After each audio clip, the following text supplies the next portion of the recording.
시편 113편에 이 저자는 하나님을 강하게, 어쩌면 흥분되어서라고 불러도 과언이 아닐 만큼 경배하고 있습니다.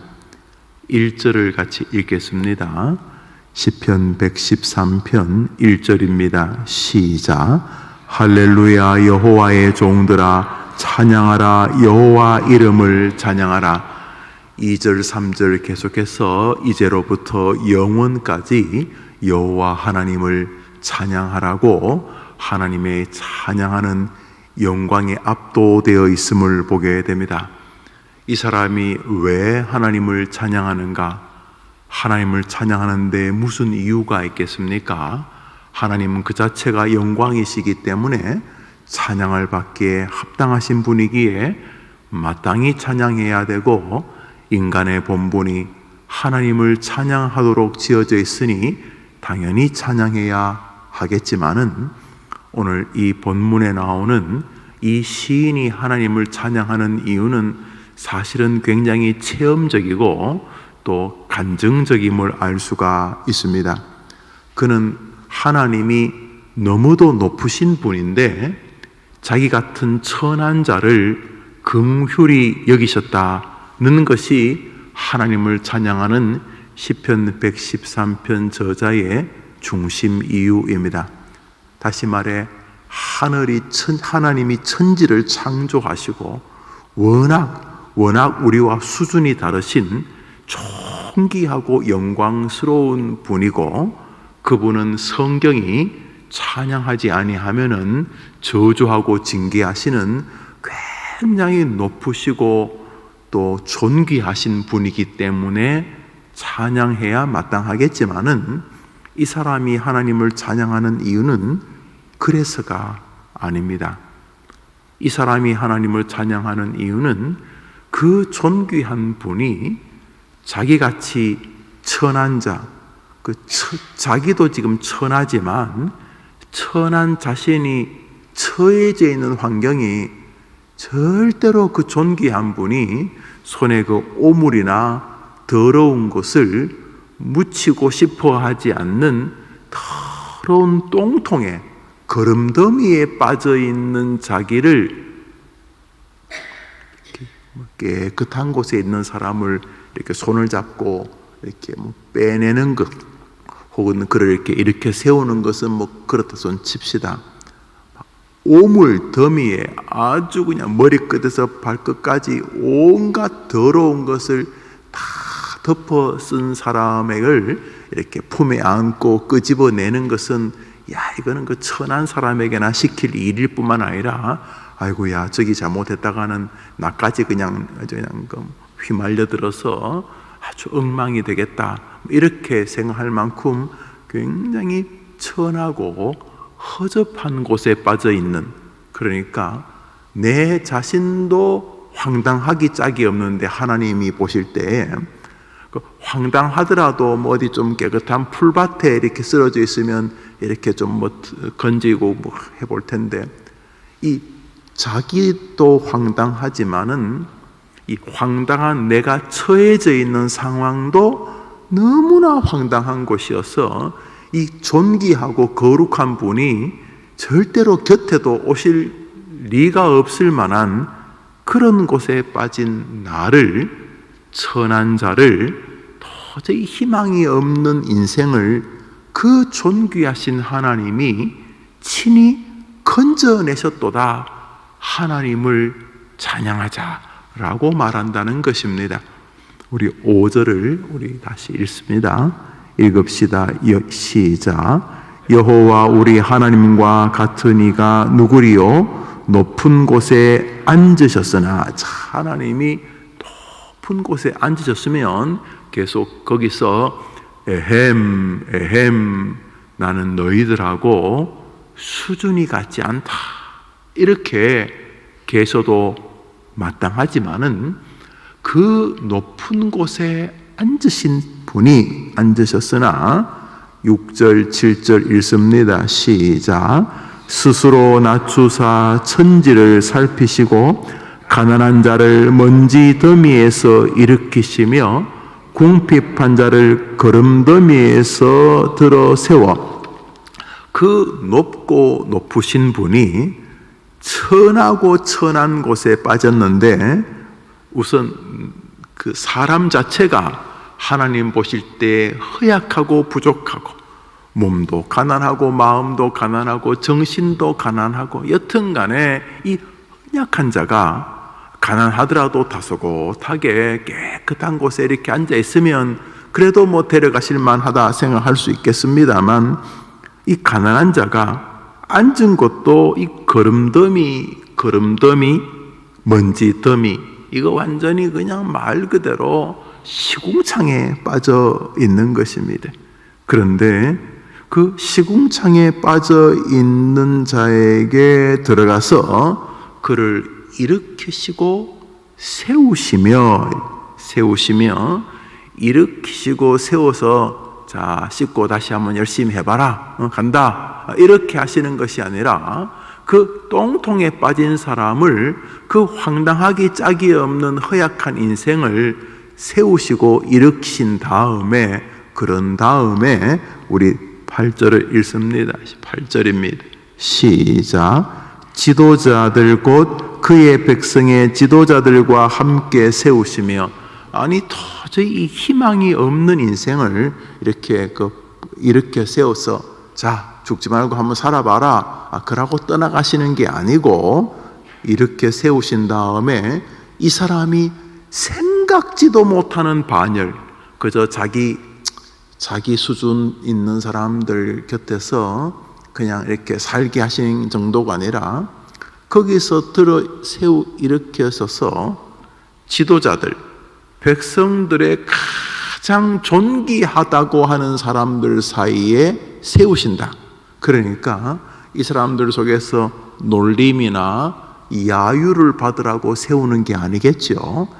이 사람이 도저히 안팎이 다 망가져가지고, 야, 나는 지지리도 운이 없는 놈이다, 지지리도 재수 없는 놈이다, 스스로 그렇게 한탄을 하고, 심지어 신앙적으로, 야, 하나님이 있다면 나를 버리셨다 라고 할 만한 정말 힘겨운 인생을 그 존귀하신 분이 이렇게 세워서, 지도자들, 꿈도 꾸지 못하는 지도자들의 반열에 세워서 그 지도자들이 이 사람을 존귀하게 여길 만큼 그를 붙들어 주시는 분이시다. 이 사람의 표현이 그것입니다. 또 어떤 여자가 있는데, 이 여자가 결혼을 했는데 아기를 낳지 못해서 사람들이, 아이고 저 여자 구실도 못하고 온갖 모욕을 이 여성에게 주어서, 아니 뭐 밥을 하라는 것은 내가 자신이 있는데, 밥을 누구를 돌보라는 건 내가 자신이 있는데, 아기를 낳지 못하는 것은 나보고 어떡하란 말이야. 나보고 어떻게 내게 문제가 있는지, 남편에게 문제가 있는지, 여튼간에 다른 거 이불을 빨고 이불을 개고 살림을 하고 내가 다 열심히 할 수 있겠는데, 아기를 낳는 것만큼은 내가 아무리 노력을 한다고 해서 아기가 생기지 않는 것은 어떡하겠습니까? 그래서 그녀가 스스로 이렇게 낙심하고, 야, 나는 어떻게 해야 되나, 이렇게. 그러니까 가난하고 궁핍하고 괴롭고 연약한 인생 중에 한 예를, 임신하지 못하는 여자로 예를 드는데, 그 하나님은 어떤 하나님이냐? 우리 9절을 읽읍시다. 시작. 또 임신하지 못하던 여자를 집에 살게 하사 자녀들을 즐겁게 하는 어머니가 되게 하시는도다. 할렐루야. 이제 할렐루야는 이 사람이 하나님에 대해서, 야, 하나님이 어떤 분이냐? 지극히 높은 곳에 계시지만 거기서 나 대단한 신이다, 그러고 거들먹거리시는 분이 아니라, 그 높고 높은 곳에 계시는 분이 기꺼이 낮고 낮은 곳에 왔는데 어디까지 오시냐 하면, 그 지도자들 사이에서 우리 하나님이 나는 그래도 미국 대통령 수준은 돼야 같이 내가 놀지, 내가 최소한 그래도 이 나라에 뭐 한 자리 하는 사람 정도 수준은 돼야 내가 그래도 그래도 너희들하고 놀아주지. 너희들 가운데 그 허접한 이거 늘 쓰레기통에 빠져 있는 스스로도 나는 희망이 없다는 그런 인간들하고 내가 같이 놀아주겠냐라고 생각할 만한 너무도 연약한 인생. 특별히 그 시대 여성의 지위는 굉장히 약했는데 거기다가 임신을 하지 못하는 여자라고 하니 많은 사람들이 비난과 야유를 했는지 모르겠습니다. 성경을 보면 임신하지 못한 여자들의 절규가 나오고 임신하지 못했기 때문에 기꺼이 자신의 남편을 다른 여성의 방에 이렇게 들어가게 하는 일들이 그 아브라함의 역사에도 나오고, 또 우리가 보면 사무엘의 엄마 한나에게서도 그런 비슷한 일이 나오지 않습니까? 너무나 원통하고 억울한. 그럼에도 불구하고 그 시대의 최고 약자 중에 하나가 여성이었는데, 아니 여성인 것만으로도 유산을 상속받지 못하고 여성인 것만으로도 많은 사람들 앞에 정말 어떤 면에서는 사람 취급도 못 받던 시절이 그 시절인. 그 여성인 것도 힘든데 거기다가 임신을 하지 못하는 여성이 정말 세상의 약자 중에 약자였습니다. 그런데 하나님이 내가 약자들까지가 아니라 그 연약한 여성에게 오셔서 임신을 하지 못한 여자가 그저 임신하여 겨우 아이 한 명 정도 낳는 정도가 아니라 또 낳았는데, 어렵게 낳았는데 이게 아주 황당한 녀석이라 가지고 무자식이 상팔자, 차라리 없었으면 좋겠다 싶을 그런 자식이 아니라 그 임신 못하여 괴로워하던 여자에게 이 하나님이 개입하셔서, 아니 세상에 임신하는 여자가 얼마나 많은데 그 하나님이 그 임신하지 못하는 그 여자까지 챙기나 우리 하나님이.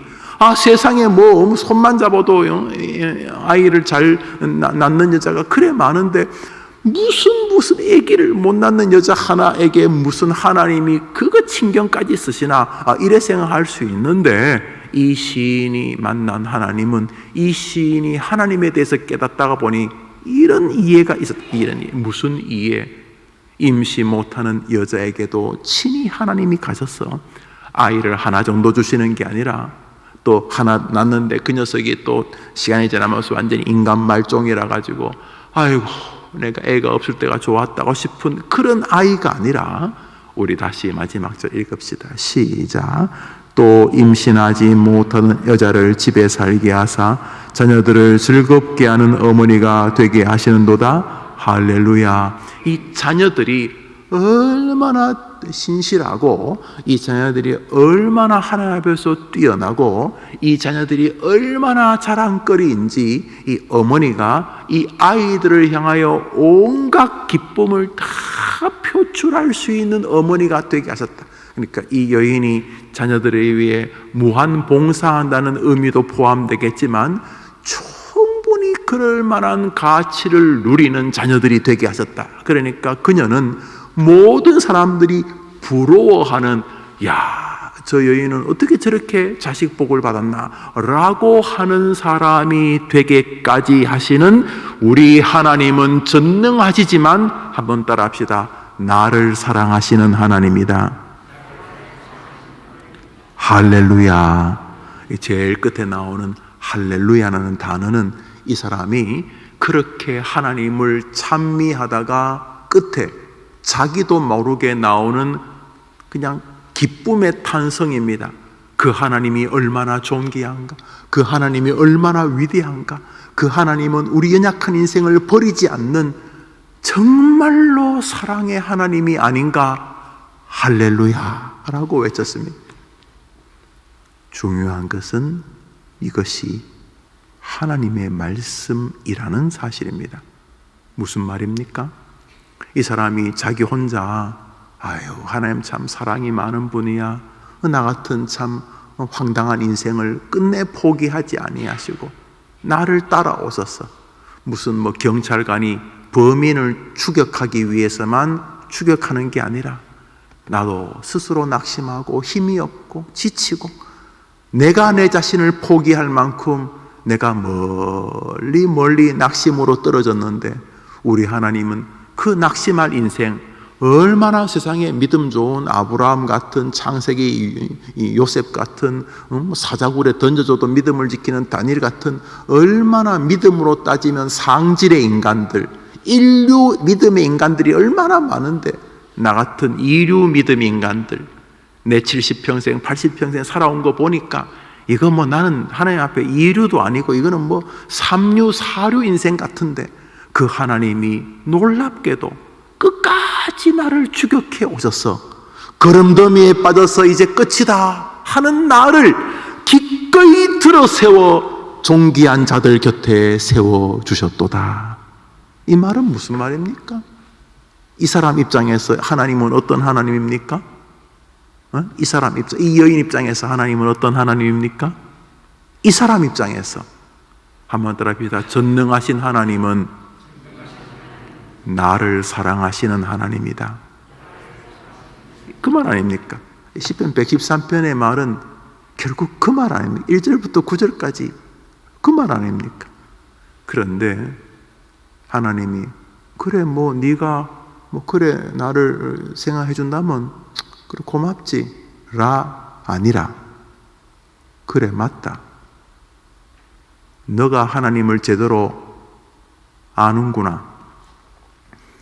이름 모를 이 시인의 노래를, 기도를 성경이 되게 해 주셨다는 사실은 이 시인이 노래하는 하나님이 우리를 그렇게 보신다는 사실입니다.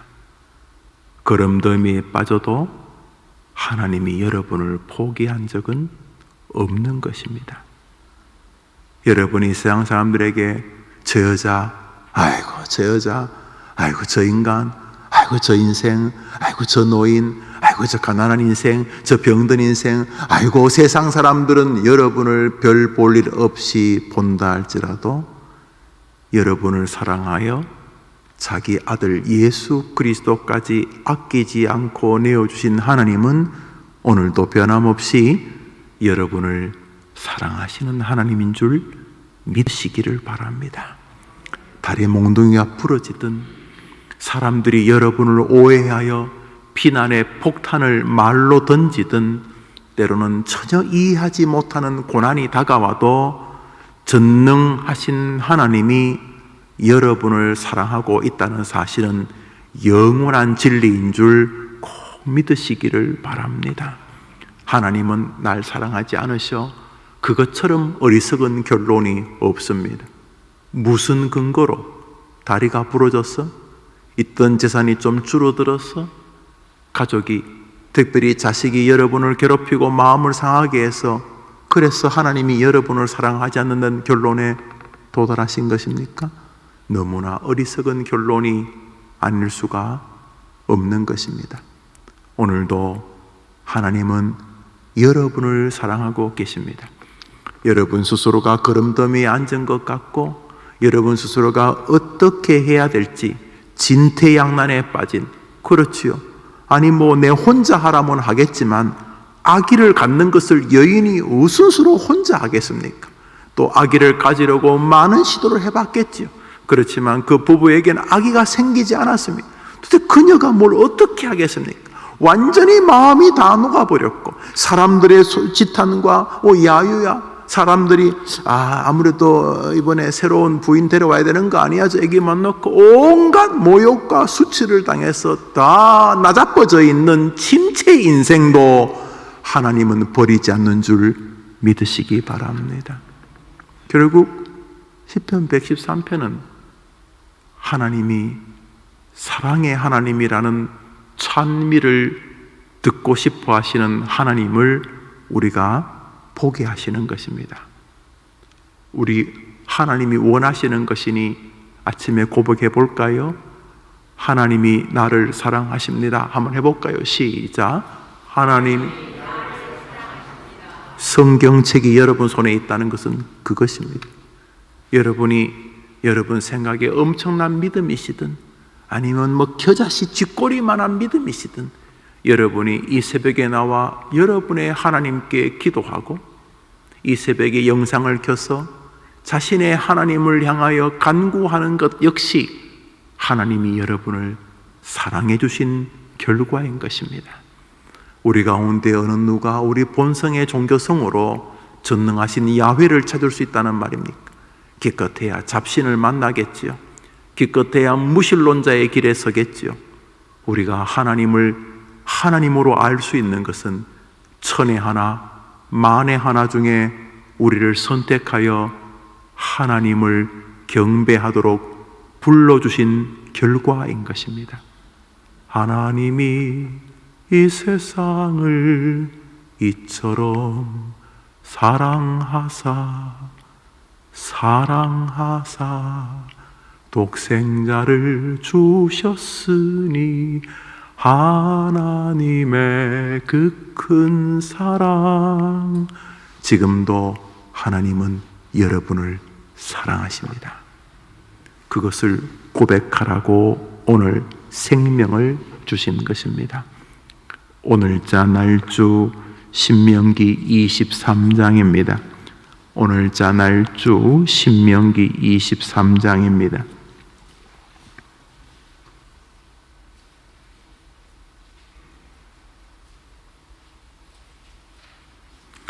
3절부터 6절까지를 읽겠습니다. 신명기 23장 3절부터 6절입니다. 우리 읽읍시다. 시작. 암몬 사람과 모압 사람은 여호와의 총에 들어오지 못하리니 그들에게 속한 자는 10대뿐 아니라 영원히 여호와의 총에 들어오지 못하리라.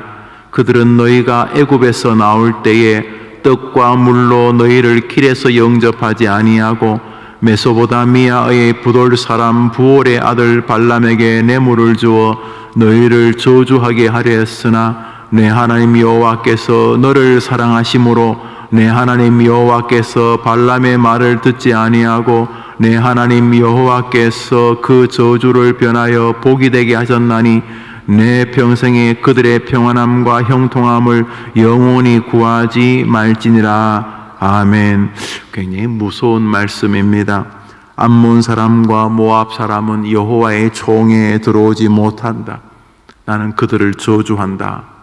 하나님이 모압과 암몬 사람을 저주하시는가 보다 그 생각을 할 수 있습니다. 그런데 여호와 하나님이 좀 죄송하지만 그 밴댕이 소갈딱지 같은 거 아닙니까? 신이 좀 부족하더라도 용서해주고 그래야지. 말만 하면 몇 개월 전의 이야기, 심지어 몇 년 전의 이야기를 끄집어내서 그때도 너가 나를 서운하게 했는데 이건 좀 그렇잖아요. 그건 벌써 30년 전의 이야기인데 좀 말다툼하다 보면 네가 말이지 30년 전에 잉크를 썼고 이런 식으로 그 사람이 그러면 안 되지 않습니까? 그런 것처럼 우리 하나님이 모압과 암몬 사람을 그냥 분노하는 게 아니라 모압과 암몬 사람은 여호와의 총에 들어오지 못하려니 그들에게 속한 자는 10대뿐 아니라 1대, 2대, 3대, 4대 부자도 3대 가기 어렵다 3대면 괜히 긴 건데 3대도 아니고 10대도 아니고 영원히 하나님 뒤끝이 있다. 이거 참 신이 하나님에 이어서 우리가 감히 말하긴 그렇지만 하나님 속이 어떻게 좀 좁나 이렇게 하나님이 이제 그런 생각이 듭니다. 사실은 아닙니다. 하나님이 속이 좁은 게 아니라 어떤 특정한 성품을 우리에게 말씀하시는 것입니다. 왜 암몬과 모압 사람을 이렇게 하나님이 저주하시는가? 왜 저주하시는 줄 아십니까? 우리 때문입니다. 4절을 읽겠습니다. 왜 그렇게 모압과 암몬 사람을 저주하시는가? 4절입니다. 시작. 그들은 너희가 애굽에서 나올 때에 떡과 물로 너희를 길에서 영접한, 여기 무슨 말이냐 하면 너희가 이스라엘 애굽 사람, 이스라엘 선민들을 말하며 우리 하나님 믿는 사람, 그 모압과 암몬 사람이 이스라엘 백성들이 출애굽할 때 모압과 암몬 사람들이 나올 때 이스라엘 백성들이 얼마나 힘들었습니까? 그래서 자기들 동네로 좀 지나가려고 못 지나가. 우리 동네 못 지나간다. 이렇게 하고 그들이 애굽에서 나올 때 떡과 물로 너희를 길에서 영접하지 않았다고. 하나님을 영접하지 않은 것도 아니고 하나님의 마음이 있는 이스라엘 백성들이 자기 동네로 지나갈 때 나와가지고 떡과 물을 가지고 너희들을 영접하지 않았기 때문에 내가 그것들을 저주한다, 이런 뜻입니다. 그리고 그들이 너희들을 괴롭히고 그들이 너희들을 저주했기 때문에 내가 그들을 저주한다 라고 말하면서 속마음을 구약에서도 전혀 감추지 않으시면, 신약은 하나님이 왜 이러시는지를 정확히 말하죠. 우리가 유명한 성경구절 요한복음 3장 16절, 하나님이 세상을 이처럼 사랑하사 독생자를 주셨으니, 사랑하사, 그거 하나님이 이런 이 모든 이유가 우리를 위한 사랑이다. 신약 성경에는 너무 잘 나타나 있습니다. 잘 나타나 있는데 구약에서는 하나님이 너무 근엄하시고 잘못하면 막 천둥과 번개로 죽여버리고 지진을 열어서 땅을 갈라서 확 집어넣고 닫아버리고 엄청난 두려운 하나님으로 보이기는 합니다만, 가만히 보면은 모든 하나님의 족적에 한 가지 정신이 담겨 있으십니다. 그것은 이스라엘을 향한 사랑이십니다. 심지어 징계할 때도 이놈 나쁜 놈아, 에라이 나쁜 자스가, 예의 몹쓸 놈아, 그렇지만 내게로 돌아와라. 남편이 내게로 돌아와라. 돌아오라고 쥐어 박으시는 거죠. 돌아오라고 찢으시고 두드려 패시고 고난도 주시는 건데, 그 고난이 죽으라는 고난이 아니고 저주의 고난이 아니고 당신의 백성을 향한 사랑의 징계인 것이죠. 자, 왜 하나님이 암몬과 모압을 저주했냐 하면 자기 백성들이 지나갈 때 떡하고 물 안 줬다고. 이게 뭡니까? 그 암몬과 모압을 저주할 만큼 자기 백성을 사랑하시는 것입니다. 5절을 읽읍시다. 5절 시작. 내 하나님 여호와께서 여호와 내 하나님께서 너를 사랑하심으로 뒤에 모든 일이 벌어졌다는 것입니다. 오늘 하루 그러면 해볼만 하지 않습니까? 사람이 배고픈 채로 잠드는 것도 괴로운 일이죠. 지구상의 한 5분의 1 정도가 배고픈 채로 잠이 들 것이다, 그런 글을 봤습니다. 또 어떤 글은 3억 명 정도, 그러니까 한 20분의 1 정도가 절대 기근으로 밤에 잠이 들 것이다. 우리 조영섭 선교사님이 생각하시는 라이베리아 국민들의 80%가 하루에 한 끼를 먹는답니다. 무슨 간헐적 단식, 건강을 위해서 먹는 게 아니고 카데바라고 하는 감자 비슷한 그 뿌리를 갈아가지고 거기다 기름 좀 섞어서 죽처럼 만들어서 오후 3시쯤에 한 끼가 그들의 하루 식사라고 합니다. 그럼 한 끼 먹고 싶어 한 끼 먹는 게 아닌 게 느껴지시죠? 그래서 아이들이 늘 배가 고파져 있다, 그렇게 말합니다. 처음 아프리카 가셨을 때 하도 배가 고파서 라면 7개 하고 쌀을 한 대를 줬는데 이틀 돼 가보니 죽었더랍니다. 한 번에 그걸 다 끓여 먹은 겁니다. 그리고 죽었다. 그때서 그렇게 눈물 흘리시면서 말씀하시던 기억이 납니다. 정말로 지구상에 많은 사람들이 가난한 채, 배고픈 채로 잠이 듭니다. 그런데 그들보다 훨씬 더 많은 사람이 밤에 사랑에 줄인 채로 잠이 듭니다. 미움과 냉소의 시간, 누군가 자기에게 따뜻한 사랑의 손길을, 따뜻한 말 한마디를 그리워하며 정서적 가난에 빠져 잠이 듭니다. 어떤 면에서 우리 시대의 많은 문제의 뿌리는 사랑받지 못함, 사랑하지 못함과 깊은 상관이 있습니다. 사랑받으며 자란 자녀들이 건강하다고 하지요. 사랑받지 못하며 자란 아이들이 생활의 일부분 장애를 가진다는 것은 더 이상 과학도 아니라고 합니다. 대부분 그렇다고 하지요. 많은 사람들이 오늘도 배고픈 괴로움보다 사랑에 줄인 인생으로 살아갑니다. 어린아이도 마찬가지지만 노년도 마찬가지입니다. 해림교회에서 믿음 생활하시는 동안 성도들 간의 사랑도 충만하지만 무엇보다, 아니 다른 사람의 사랑이 전혀 없어도 상관이 없다고 할 만큼 여러분을 사랑하여 여러분의 구주 예수 그리스도 성자 하나님까지 기꺼이 십자가에 못 박아 죽이면서까지 여러분을 건져내시려는 여러분을 향한 하나님의 사랑이 여러분을 강하게 압도하는 생으로 살아가시게 되기를 바랍니다. 바울을 바울되게 한 중요한 말씀은 이것입니다. 하나님의 사랑이 나를 강권하시는도다. 아침에 눈 떴을 때 말할 수 없는 가족의 사랑을 받는 아이가 있다고 생각을 해봅시다.